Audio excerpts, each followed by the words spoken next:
Welcome. We've got our friend Olivier Melnick, Shalom in Messiah Ministries today to talk about the Feast of Purim and more coming up next. Welcome to Worldview Matters, discussing controversial issues, discerning current events, defending biblical Christianity. No topic off limits. And now, here's your host, David Fiorazzo.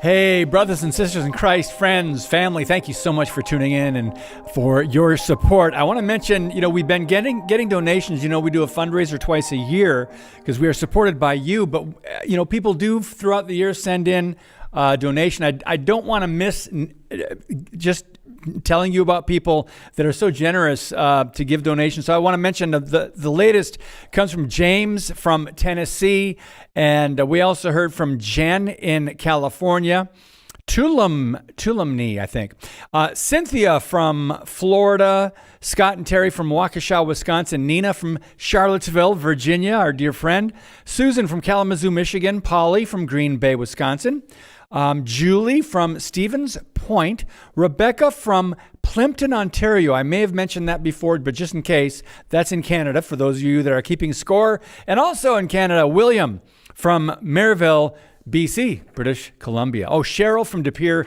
Wisconsin. Thank you guys so very much. We appreciate not only your prayers, but of course your financial support. So today, Olivier Melnick is back with us. We've got a lot of things to talk about. We've talked about his books before, the new Anti-Semitism, what's happening on college campuses, what's going on in Israel and the Middle East.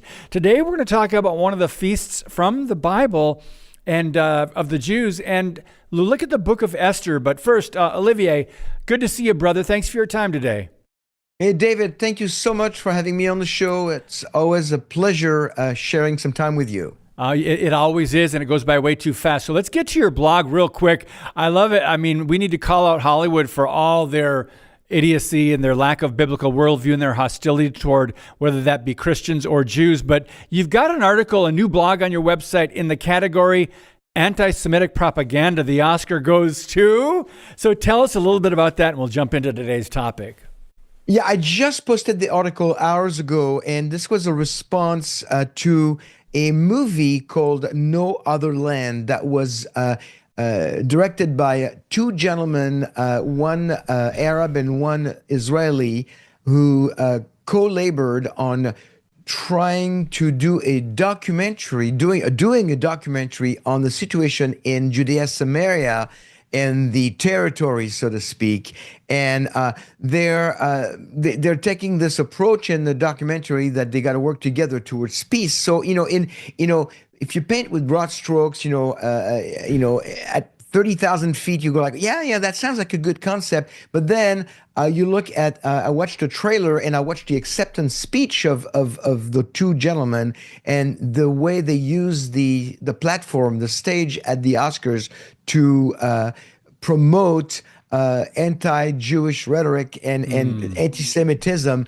And I'm thinking, my goodness, now I knew that the Oscars, I haven't watched the Oscars in probably 2 decades, to be honest, but I knew that it was becoming very political. But what was very scary is that when the statements were made by the acceptance speech by especially by the Arab guy, people were clapping when he was talking about we have to stop the genocide, the ethnic cleansing. They were clapping, they were cheering.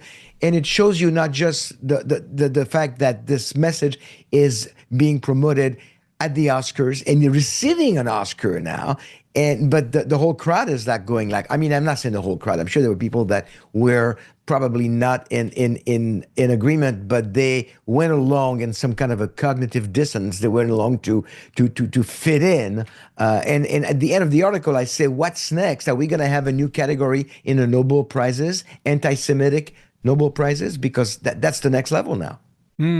Thank you for putting that out there. It's very important. They've been, politically correct or political for many years, possibly decades.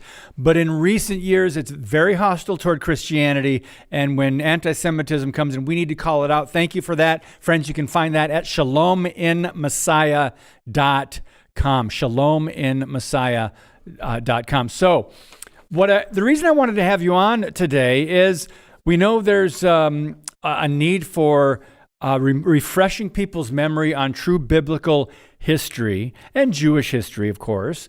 And I wanted to have you talk about the Feast of Purim. And you have some fascinating connections if we look at Esther and Haman. And I really like what you laid out and explained to me. And I would just love for you to just share with our audience. First of all, we have some new believers and new Christians, of course. So what is Purim? Let's start right there, Olivier. Okay, so the Feast of the Lords, they're all found in Leviticus 23. There's the Shabbat and there's the other 7 Levitical feasts. They're given on the Jewish calendar, and those are set in Leviticus, in the Torah, in the law of Moses. And then you've got a couple more. Hanukkah, which is a response to a festival that we got after the Jewish revolts against Antiochus Epiphanes, before that, and then one more, Purim. So Hanukkah and Purim are not non-Levitical feasts, but very important. Why? Because they're mentioned in the Bible. And if it's mentioned in the Bible, there's got to be a reason why it's there. So the Purim is based on the events of the book of Esther. It's also mentioned in the Apocrypha in Second Maccabees, which is not inspired, but it gives us historical background. The challenge with the book of Esther is that it was not accepted in the canon very early on, like the rest of the books. There was no copy of Esther in the Dead Sea Scrolls that have been recovered. So the authenticity was debated. And just for a little side note, the book of Esther does not mention, people hear, oh yeah, the name of God is not mentioned. But in the book of Esther, there's no mention of the name of God, the temple, the law of Moses or the Torah, the sacrificial system, Jerusalem, and prayer. All those big biblical topics are not mentioned in the book of Esther. None of them. Yeah. And so it's a very interesting book, and that book basically, when you read the story in the book of Esther, which is actually what we do in synagogue at Purim, it reads like a play. It really reads like you've got the characters. You've got Queen Esther, you've got Mordecai, her uncle, and Haman, the bad guy, and King Ahasuerus. And it's like a play when the people interact, and there's good and evil, and it's just, you can divide every chapter. And we redo this in the synagogue. We read the book every year at Purim. People take turns reading it, or the kids will put a play together based on the story of the book of Esther. And when you think about it, David, the book of Esther is a very powerful illustration of the principle found in Genesis, the early on principle of, that's what Dr. Arnold Fruchtenbaum calls Israel, God's foreign policy when it comes to Israel. Genesis 12:3. I'll bless those who bless you, and the one who curses you, I will curse. So that's God's foreign policy when it comes to Israel. And I think the book of Esther, the story of the book of Esther, is a perfect example of the blessing and the cursing, because at the end of Esther, Haman, who built the gallows to kill Mordecai and the Jewish people, him and his 10 sons end up hanging on the gallows. The very curse that Haman wanted to inflict upon the Jewish people ended up being inflicted upon him and his family. So that's a curse for a curse. And it's a perfect example of an illustration of Genesis 12:3. It is a very interesting book, and I'm glad you pointed out Maccabees and mentioned those. It's not inspired. What does Olivier mean by that? It's not in the canon of true biblical scripture, although you can look at it for accurate history. There's a lot of extra biblical history, meaning books outside of the Bible, that you can find that are very accurate and tell the story of what was happening at that time, about Jesus, even prophecies and things like that. So I'm glad you mentioned that. So what you explained to me before we got on the podcast, to me, is the most fascinating thing. And you got that from Esther 3. Before we go there, is there anything you wanted to set up? No, I wanted to say, going back to Maccabees, the way to look at Maccabees, first, second, third Maccabees, we get the story of Hanukkah in there. We get a lot of different historical facts facts that are accurate. You look at Maccabees the way you look at the work of Josephus. It's great historical value, not inspired, not the final authority from God's perspective, but it's got historical value. So don't discard it, but don't put it on a pedestal. That's all. Yes, perfect balance. Don't discard it, but don't put it on a pedestal. And good. Right. So years ago, I was looking at the book of the story of Purim, the hatred of the Jews. Now, keep in mind that Haman. Let's start with that. Haman is called Haman I have it in one of my notes here. I want to make sure I say it. In Haman's in Esther 3:1. After these events, King Ahasuerus promoted Haman, the son of Hammedatha, the Agagite. Haman the Agagite. It connects Haman to the Amalekites, Israel's arch enemies. Agag was the king of the Amalekites. You read about him in 1 Samuel 15, 7 through 8, when Saul went against the Amalekites, killed Agag. So there's a long, deep-seated hatred of the Jews between the Amalekites and the Jews, and Haman is connected to that lineage. So that kind of puts him in a place where, at the start of the day, at the start of the story, Haman hates the Jews. But what I found fascinating when I looked at Haman's methodology, I'm looking at how he went against the Jews, and I realized that he didn't shoot from the hip. There was a method, and if I may, I want to point to a few passages, because you're going to find that Haman's legacy of hatred actually paved the way for another attempted genocide. And let me explain that. The first thing we see is in Esther 3:5, when Haman saw that Mordecai neither bowed down nor paid homage to him, Haman was filled with rage. So what you see here is one man's jealousy leading to uncontrolled hatred. Just one man's jealousy. He was jealous, and he was really jealous against one man, Mordecai. He hated the fact that Mordecai did not respect him, so that just... he got unhinged, and he did not take it very well. Then in 3:6, from being upset at Mordecai, we see that in Esther 3:6, but he disdained to lay hands on Mordecai alone, for they had told him who the people of Mordecai were. Therefore, Haman sought to destroy all the Jews, the people of Mordecai, who were throughout the whole kingdom of Ahasuerus. So now you have one man is not paying homage to Haman. So now he's going to go after all the Jews. Targeted hatred becomes global hatred against one man. Now it's global. It's against all the Jews. And in 3:13, it says that he wanted to destroy, to kill, and annihilate all the Jews, both young and old, women and children. Keep that in the back of your mind as I'm painting a picture here of this, against one man. Now it's targeted against, it's becoming global. But also what I found out is that the hatred was caused by non-conformity. They're different. They don't look like us. They don't dress like us. They don't speak like us. They don't eat like us. They don't fit. Esther 3:8, then Haman said to King Ahasuerus, there's a certain people scattered and dispersed among the peoples in all the provinces of your kingdom. Their laws are different from those of all other people, and they do not observe the king's laws. So it is not in the king's interest to let them remain. So Haman is talking to the king going like, hey, help me here. Those guys, they don't fit. Let's get rid of them. And he's trying to show to the king why it's not in his interest to let the Jews live. So the hatred is caused by non-conformity. They're different. They don't fit. They need to be destroyed. Keep that in the back of your mind. So we already need to take a brief pause here, Olivier, but what's interesting also about this story is Haman convinced the king that all Jews are rebellious and need to be destroyed. Right? You can see that today. It's propaganda. It's really interesting that there's nothing new under the sun, right? Well, we're going to come back and talk more about this with Olivier Melnick, and the website again, shalominmessiah.com. We'll be right back. Introducing Patriot Mobile, the wireless carrier that stands with you.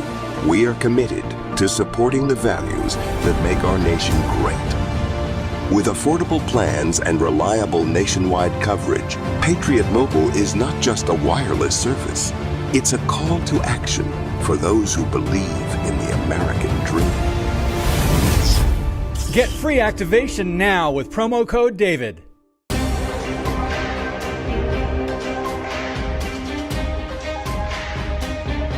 So friends, thanks again. Because of you and obviously under God, praise you, Lord, we are able and blessed to have such great guests all year long, 4 podcasts a week. And so thank you again.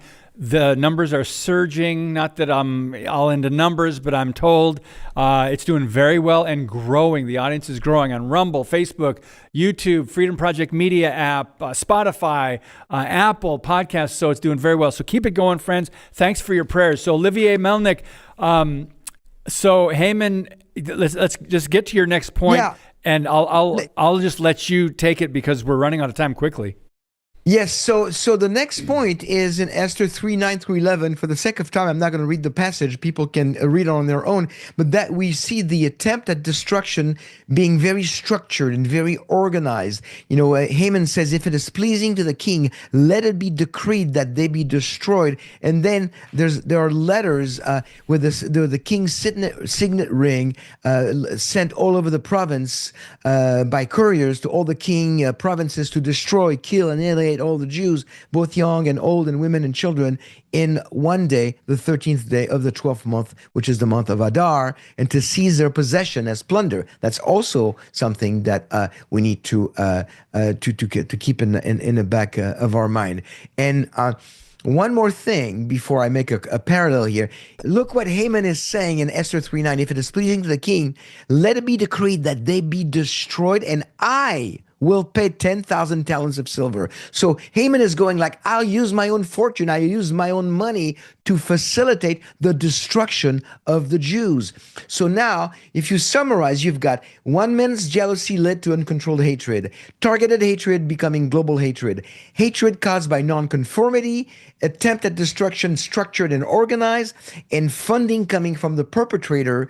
And you look at all this and you go, wow. I see no difference between what Haman did and his methodology and what Hitler did in the 30s and 40s. Yes, and I think that's a very accurate but fascinating connection that you just made here. Again, friends, go back and read Esther chapter 3 and go really slow when you get through some of these verses because the parallel is spot on. So go ahead, Olivier.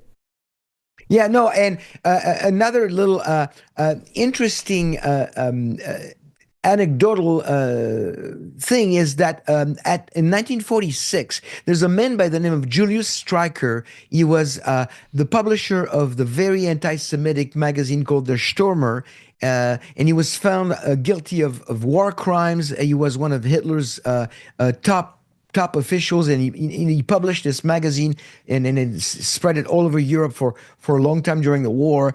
And so he was guilty of war crimes, crimes against humanity. And in 1946, awaiting his hanging on the gallows, seconds before his execution, he yelled, Purim Fest 1946, comparing himself to what happened to Haman, which I think is very interesting. He was saying like, yeah, they're killing me. I tried to do it, and now they're doing to me what they did to Haman. So it's in historical, in the history books, and so Purim, so you look at Purim 19. The Purim, the original Purim in the book of Esther, you fast forward to the 1930s and 40s and the Holocaust, and you see there's nothing new under the sun. And David, you fast forward to today, and you see the rest of the world telling, online, in the news, on U.S. campuses, in books and in conferences, wherever you can find communication, that the Jews don't fit. They're different. They're the problem. They're never going to fit in. We need to destroy them. They're trying to control everything. Nothing new under the sun. And apparently people don't learn from history because they're believing that we are the problem again. Yeah, and that is one of the most disturbing things that I think we don't learn from history, but also there's an ignorance of true world history, especially in America when they have rewritten the public school textbooks and people don't know the Bible, right? So they don't know world history. But so It's interesting that as you mentioned earlier, his hatred it manifested in this plot, and he was willing to put his own money into it. But him and his family were executed. And then take us through the rest of go to Esther chapter 9, unless you had another point to make before that. Well, no, I just we don't have a whole lot of time left. I wanted to kind of I wanted to finish maybe a little bit on a more positive note, that the Feast of Purim, really, even though God is not mentioned by name, it really is a testimony to God's faithfulness and God's love for Israel. And again, it's an illustration of Genesis 12:3, blessing the Jews if you bless them, blessing those who bless the Jews and cursing him who curses the Jews. But what I think of when I look at Purim, for Christians today, you might be thinking, what's in it for me? Well, why should I care about Purim? Well, it's a testimony of God's sovereignty. And I'm just going to give you, we don't have time to read them, and I'm just going to give you a scripture to go to just as a reference. God's sovereignty in Psalm 135, 5-7. God's faithfulness, Psalm 86:15. God's protection, Deuteronomy 31:6. And we have a responsibility. Christians today, that would be my challenge. You as a Christian, you have a responsibility, just like Esther said, who knows whether you have not attained royalty for such a time as this. Well, Christians right now, anti-Semitism is exploding. It's everywhere. It's going to get worse in the end times. We are at that time. And Christians have a responsibility for such a time as this to speak up, to stand up, and to join together against the oldest hatred, because that is opening doors in the Jewish community that's going to allow you to share why you love Israel, why you love the Jews, why you speak up against anti-Semitism, and that will give you opportunities for the gospel like you've never had before. Thank you, Olivier. And Purim is the feast celebrating the Jews' deliverance. I think that's very important for us to recognize world history, and God is sovereign over all this. He made all this happen and intervened here. And I just want to read, we've got a few minutes left, in Esther chapter 9. It's really starting in verse 29. Queen Esther, daughter of Abihail, with Mordecai the Jew, wrote with full authority to confirm this second letter about Purim. He sent letters to all the Jews to the 127 provinces of the kingdom, namely words of peace and truth, to establish these days of Purim at their appointed times, just as Mordecai the Jew and Queen Esther had established for them. And then it goes on. And that's just a great point in the book as well, how, the Queen Esther came to power. And just any closing thoughts here? We've got about 4 minutes left, Olivier. We should start with that, saying that Purim is the plural of the word pure, which means lots, the Feast of Lots, the Feast of Esther, the Feast of Lots. My closing thoughts, I'll tell you, Hanukkah, they tried to kill us, and we got the holiday out of it, and we got special food. Purim, they try to kill us. We got a holiday, and we got special food that we eat. Every festival that we celebrate in Judaism, there's a special time with special food. So to summarize the Jewish calendar, we can do it this way. They tried to kill us. We won. Let's eat. So we still have a little bit of time left. That's funny, yes, by the way. Yes. We still have a little bit of time left. So let's bring it up to today and what's happening. We've talked about this, not just what's happening in the Middle East, but the anti-Semitism, the irrational hatred of the Jews. But what we've seen in America, do you see any, I know there's always hope, Olivier, but so hope might not be the right word, but do you see any indication that under the Trump administration, anything can be not reversed, but at least changed when it comes to college campuses and the anti-Semitism we've seen at the university level? Let's just start right there, because that translates into a lot of young people and a lot of twisted thinking. So under Trump, I think that, yes, we will see a change, because Trump means what he says, and he says what he means. So if he says that schools will lose funding if they promote or if they're allowed things to happen that go against Israel, like in an anti-Semitic way, he's probably going to push that as far as he can, and people are going to pay the price. But I don't think this will end anti-Semitism. No. It's only going to stop some people, because the schools are probably going to work harder at stopping it, but it will continue.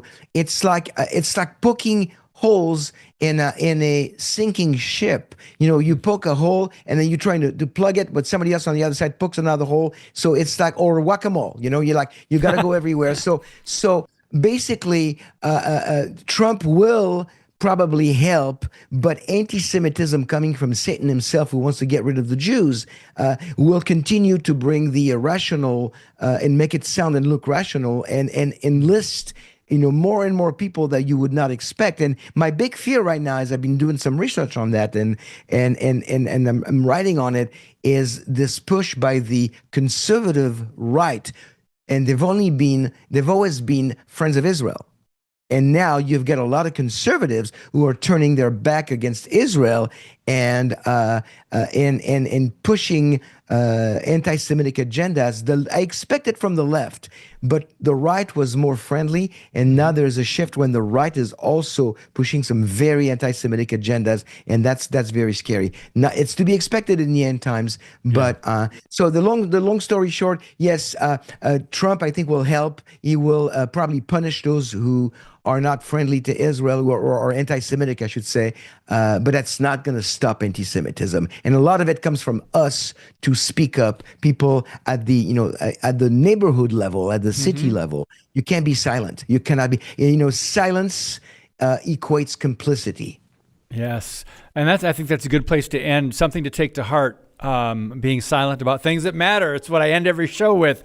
But brother, thank you. You made me want to open up my Bible tomorrow morning and jump into Esther and study that book again. So thank you so much, and happy Feast of Purim. Thank you. And God bless you, brother. And we'll see you soon, hopefully. Be blessed. Thank you. All right, guys, shalominmessiah.com. God bless you, and as always, keep speaking the truth about things that matter.